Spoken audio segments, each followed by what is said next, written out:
What if Yoda was sent to rescue Palpatine? Let's explore the depths of it in the video.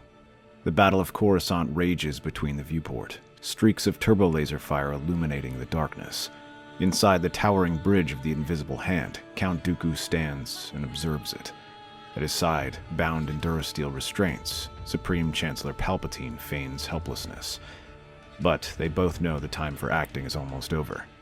The Jedi are, no doubt, sending a rescue party to free him. If all things go according to plan, then Obi-Wan and Anakin will be the ones to confront him. As the droids report a ship arriving, the two prepare themselves. But then, something seemed wrong. The presence in the Force appears different. It is a different sensation, too powerful, ancient. They share a look just as the door slides open, and the Jedi emerges. Master Yoda steps forward, his small form at odds with the towering battle droids flanking the chamber. But with the sweep of his hand, the droids come flying, throwing them across the room in a shower of sparks. So, the Jedi sends their greatest champion. I was hoping for Skywalker, but I suppose you will do. Yoda does not waste words. His sharp eyes flicker to Palpatine, then back to Dooku. He feels it, the darkness in the room. It lingers thick in the air. Darkness. Much here there is. Not just from you, but deeper. Dooku responds with his lightsaber, closing the distance and slashing his saber towards him in a graceful thrust. Yoda bats it aside, his green blade flashing to life and then stepping back as he prepares to intercept each attack. The movements are slow, but build up quickly as both men find their rhythm. Despite his age, the Count moves with flawless finesse. His thrusts and slashes are met with a solid defense, and Yoda leaps through the attack, dodging the thrusts and then finally going on the offensive as he lunges behind him. His lightsaber flashes against Dooku's cloak and scores a narrow gash. He hisses in pain, but Yoda continues to press against him, his lightsaber moving faster than Dooku would have expected from his old master. Rather than slowing down, Yoda only gains momentum, and even his vaunted defenses begin to fail. Each thrust is easier to push back, and even when he unleashes a burst of lightning, Yoda does not falter. Dooku parries, retreating step by step as he struggles to match his former master's relentless assault. Sparks fly as their blades clash. Yoda twists, darting low beneath a sweeping strike, then flips onto a pillar, springing off with inhuman speed. He lands hard, his blade knocking Dooku's saber aside. The Sith staggers, his breath coming in sharp gasps. Yoda presses forward, his saber slashing through the air, forcing Dooku onto the defensive. With a final powerful strike, he disarms the Count, sending his lightsaber skittering across the floor. Dooku collapses to one knee, gripping his wrist in pain. Yoda follows with a powerful force push and throws him against the wall. Bravo, Master Yoda. Bravo. Now, free me and let us get out of here. Yoda does not lower his weapon. Instead, he turns to the Chancellor, and that is when he feels it. The darkness surges. With Dooku defeated, the anger around him dissipates, replaced with something else. A presence unlike any Yoda had ever felt, deeper and more insidious than even Dooku's treachery. Since his mission on Moraband, where he searched for answers, Yoda has always been on edge about this mysterious Sith Lord and who he might be. He wondered how he would find him and how he could stop him. But as he looks at the Chancellor bound up and cheering him on, he realizes he is here now. Sith, you are. At last, you see. The air trembles as the dark side erupts from the Chancellor in an invisible wave. His bonds snap apart as if they were mere illusions. His lightsaber flies into his hand, and lightning flashes from his fingertips. Yoda is ready. He raises his hands, absorbing the energy, bending it, redirecting it back toward the Sith Lord. Palpatine snarls, barely deflecting the attack, but Yoda is already upon him. He is a blur of green energy, flashing towards the Sith Lord, but Palpatine blocks the attacks and counters with an overhead slash, though Yoda rolls forward. He tries to lunge at Palpatine, but the Sith Lord blocks again and shoves him aside with his hand. He skids on the ground. He rights himself, but moves into a roll and sweeps his lightsaber towards him. Palpatine is strong, but the dark side has not yet consumed the galaxy. The Force teeters on the verge of it, but it has not fallen yet, and Yoda makes the most of it. He sweeps his lightsaber and smacks his clawed foot towards his chest. The air is knocked out against Palpatine, and for the first time he begins to feel the pressure of this battle. Palpatine falters. For the first time, doubt flickers across his face. He steps back at another savage swipe, but tries to counter with a thrust. However, Yoda leaps over the attack and then, at last, grabs him by the robe and drives his lightsaber into his chest. Palpatine gasps. His body convulses as the dark side wails around him. He tries to speak, but no words come. With a final, shuddering breath, he collapses. Silence falls upon the bridge. Dooku is just getting up and sees his master fall, but rather than join the battle, he thinks better of it. Instead, he snatches his lightsaber up with the Force and makes a run for it as Yoda tries to take in everything else that's just happened. Yoda leaves the ship and returns to Coruscant. When he reports everything that happened, he says to the Senate that he was unable to rescue Palpatine, but to the Jedi Order, he explains everything. The dark side was in Palpatine, and he had to put him down. The Jedi Council all look over at him, unsure what to say. It is a stretch to believe that the Supreme Chancellor was truly a Sith Lord, especially with the absence of hard proof, but they have no choice but to accept it. However, that soon dissipates when the Senate begins to ask questions. They demand to know why they were unable to rescue the Chancellor, the top priority of their mission. How did he die, and how was Dooku able to escape? These questions are unanswered as videos on the HoloNet begin to resurface. Videos from anonymous sources show security footage of the Invisible Hand and Yoda killing the Chancellor. But instead of a duel, it is him driving his lightsaber into his chest. The public is thrown into turmoil as they hear this news. Questions abound as to what happened, and the most immediate issue is why the Jedi would do such a thing. Of course, the Jedi deny this, saying that the footage is doctored. But though Palpatine might be dead, his supporters remain active in the Senate. They demand to know if that wasn't what happened, how did Palpatine die? They are more insistent than ever. A few even make bold accusations that the Jedi might be cooperating with the CIS. This proves to be the most popular rumor, and many pundits begin suggesting that the Jedi have gotten so corrupt that they've abandoned the Republic. Some say that the Jedi Order has gotten used to the power this war has given them, and were worried about Palpatine taking that power away. People like Tarkin and Speaker Mas Amedda run with this.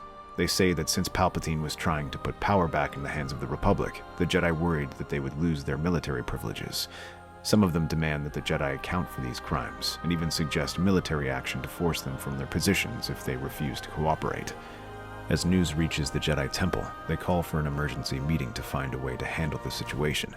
But one figure who is conveniently missing from this meeting is Yoda himself, as not even the council members can deny this looks bad, and what's worse, some are starting to question whether or not this truly happened. As a gesture of goodwill, the Jedi have agreed to confine the Grand Master to his quarters for the duration of this investigation. Master Yoda has left us in a precarious position. The Senate is in a fervor, and we may soon have the clones bearing down at our doors. Master Yoda has claimed that Chancellor Palpatine himself was the very Sith Lord we were looking for. That is a fact we cannot ignore. It is about as much a fact as the claims that Master Yoda impaled Chancellor Palpatine. Without evidence to back up this claim, we cannot use this as a defense against Master Yoda's actions. When the Senate demands retribution, I am afraid we do not have the means to oppose them. So what are you suggesting? That we hand over the Grand Master of the Jedi Order?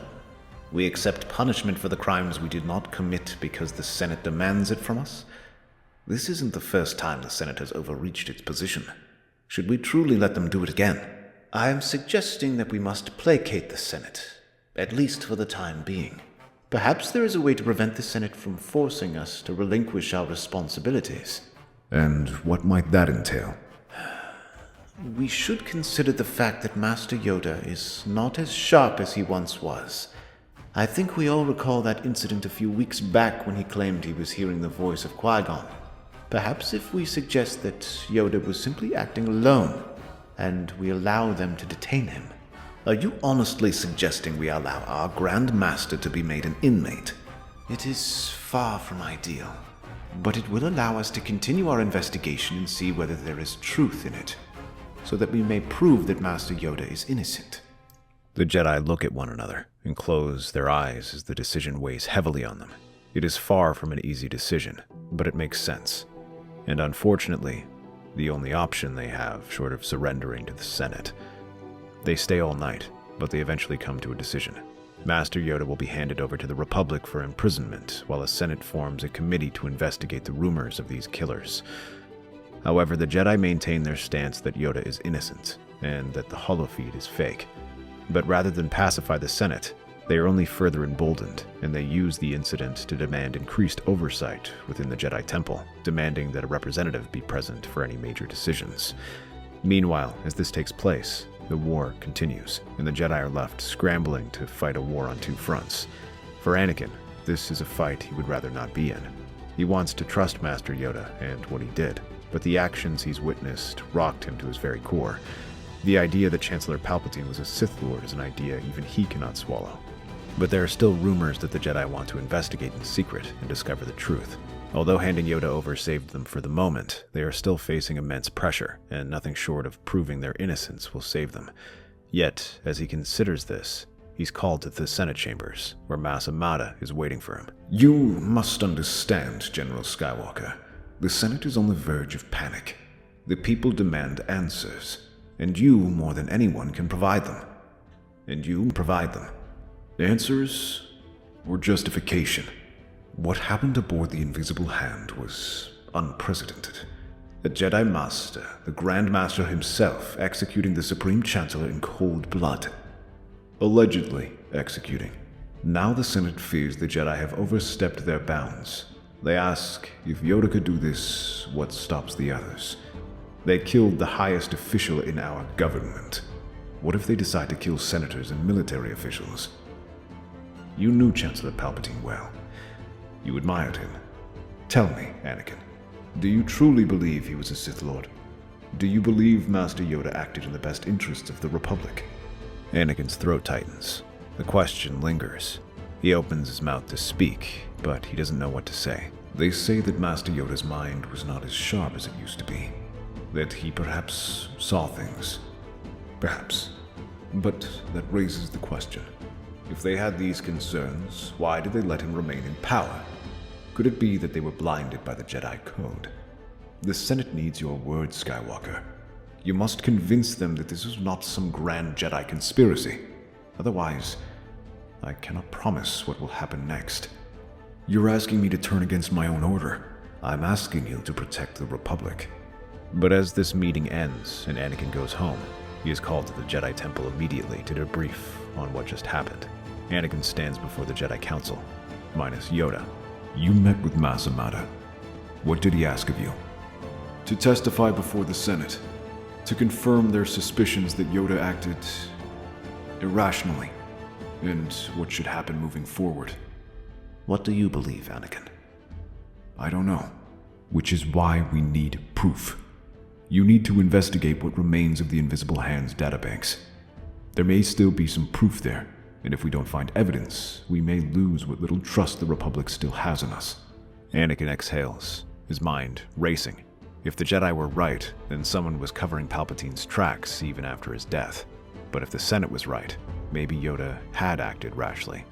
There is only one way to find out the truth.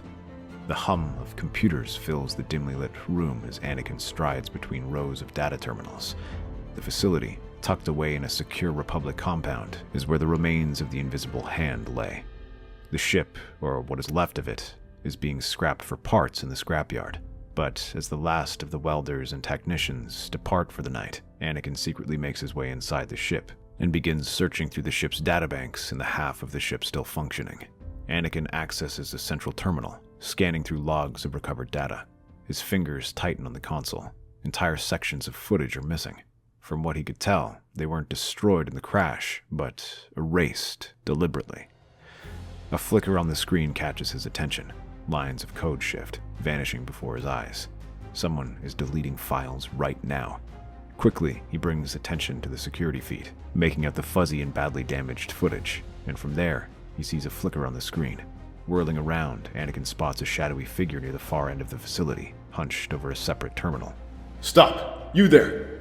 The figure, wearing the uniform of a maintenance worker, looks up and takes off, his face hidden by a mask. Anakin wastes no time in coming after him, igniting his lightsaber as he disappears out the corridor.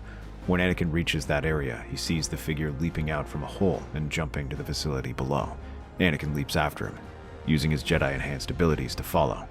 The chase spills out into the corridors of the facility. The suspect dives through a side passage, leaping over equipment. Anakin follows, reaching out with the Force, pulling the fugitive back.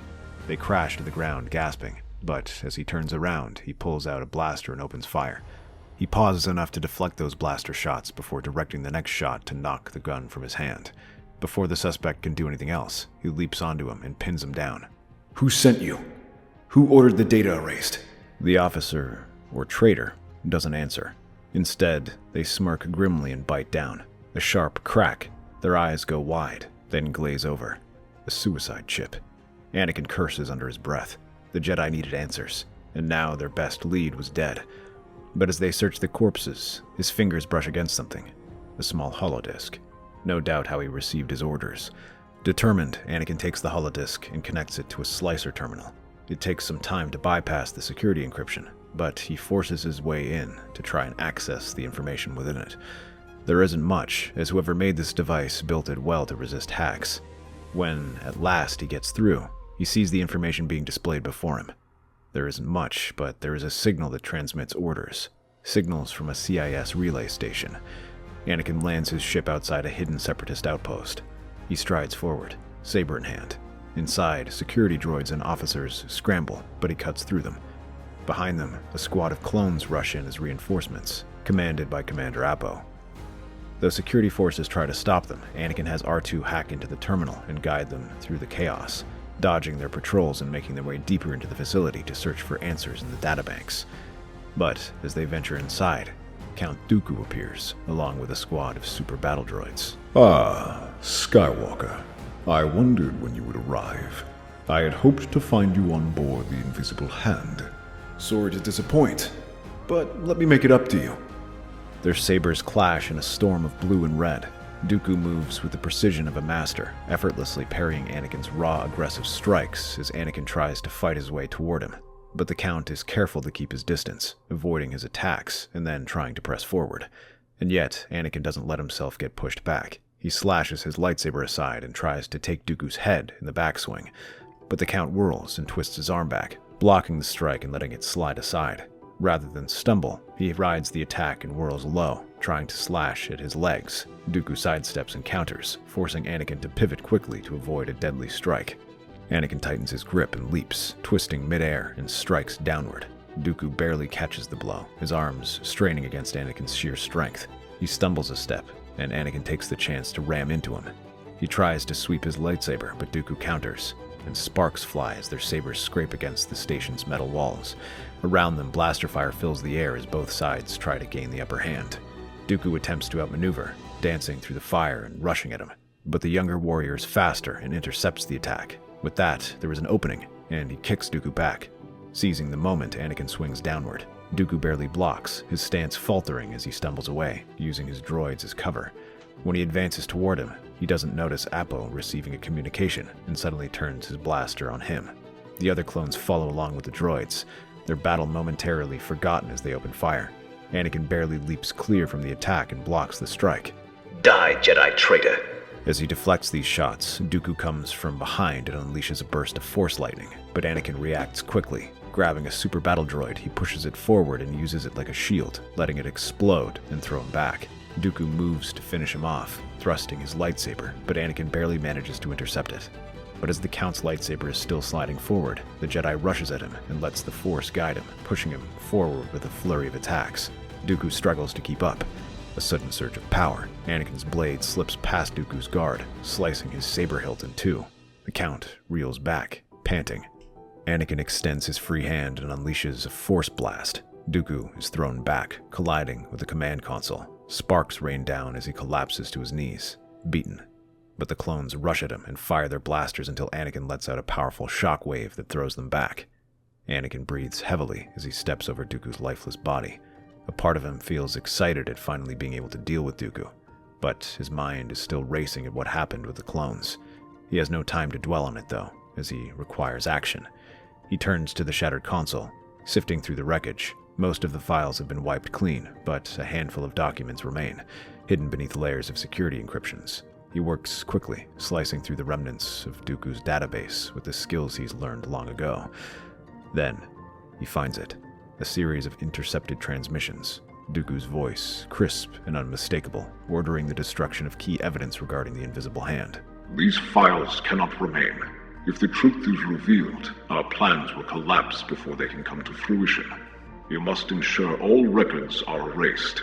Another message follows, this time addressed directly to Mas Amata. The plan is in motion. You and your allies must ensure the Senate sees the truth. The Jedi's fate is already sealed. Do not allow Skywalker's involvement to unravel our work. Though my master trusted him, I do not. Anakin's grip tightens around the holodisk. His pulse pounds in his ears. Dooku hadn't just been covering his tracks, he'd been working with the Republic leadership all along. But he doesn't stop there. He moves over to Appo's prone form and activates his holodisk, looking at the communications that might have caused him to turn against them, and sees who gave the order. Mas Amata. Execute Order 66. The Senate must see this. The Grand Convocation Chamber is packed. Senators whisper among themselves, the murmur of speculation echoing off the vast dome. At the center, the Jedi stand in quiet anticipation.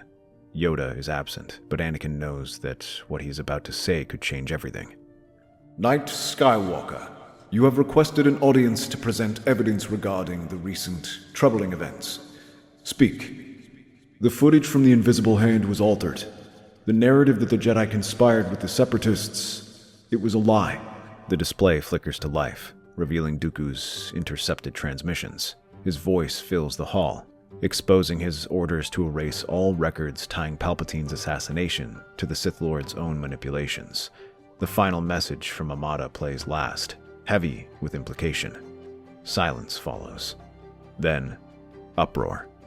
The Senate leaps to their feet, shouting over one another. Some demand an inquiry, others accuse Anakin of fabricating evidence, but many, too many, turn toward Mas Amata, their eyes filled with realization and suspicion. This is an outrage. The word of a Jedi cannot be taken at face value. Who is to say Skywalker himself did not manufacture this evidence? And yet you have no answer for why the Count is directly communicating with you. You called for Skywalker to testify, and he has brought proof that the Jedi were not the ones conspiring against the Republic. Now you accuse him of deception, all while his men attacked him after they communicated with you. I think it is time you begin answering the questions that you are so eager to throw out. Anakin watches as the chamber descends into chaos, knowing that the tide has begun to turn. Senate guards appear and escort Mas Amata out, while the rest move to begin an investigation on the Speaker and his associates. While Yoda remains prisoner, the investigations yield some unsavory information, showing Palpatine's close association with Dooku, even before the war, and it paints enough doubt that they eventually release Yoda and deem his actions just. That's our theory. The Star Wars universe is a galaxy filled with exciting stories and possibilities, and we love exploring them. If you want to accompany us on this journey to a galaxy far, far away, then please like, share, and subscribe to our channel.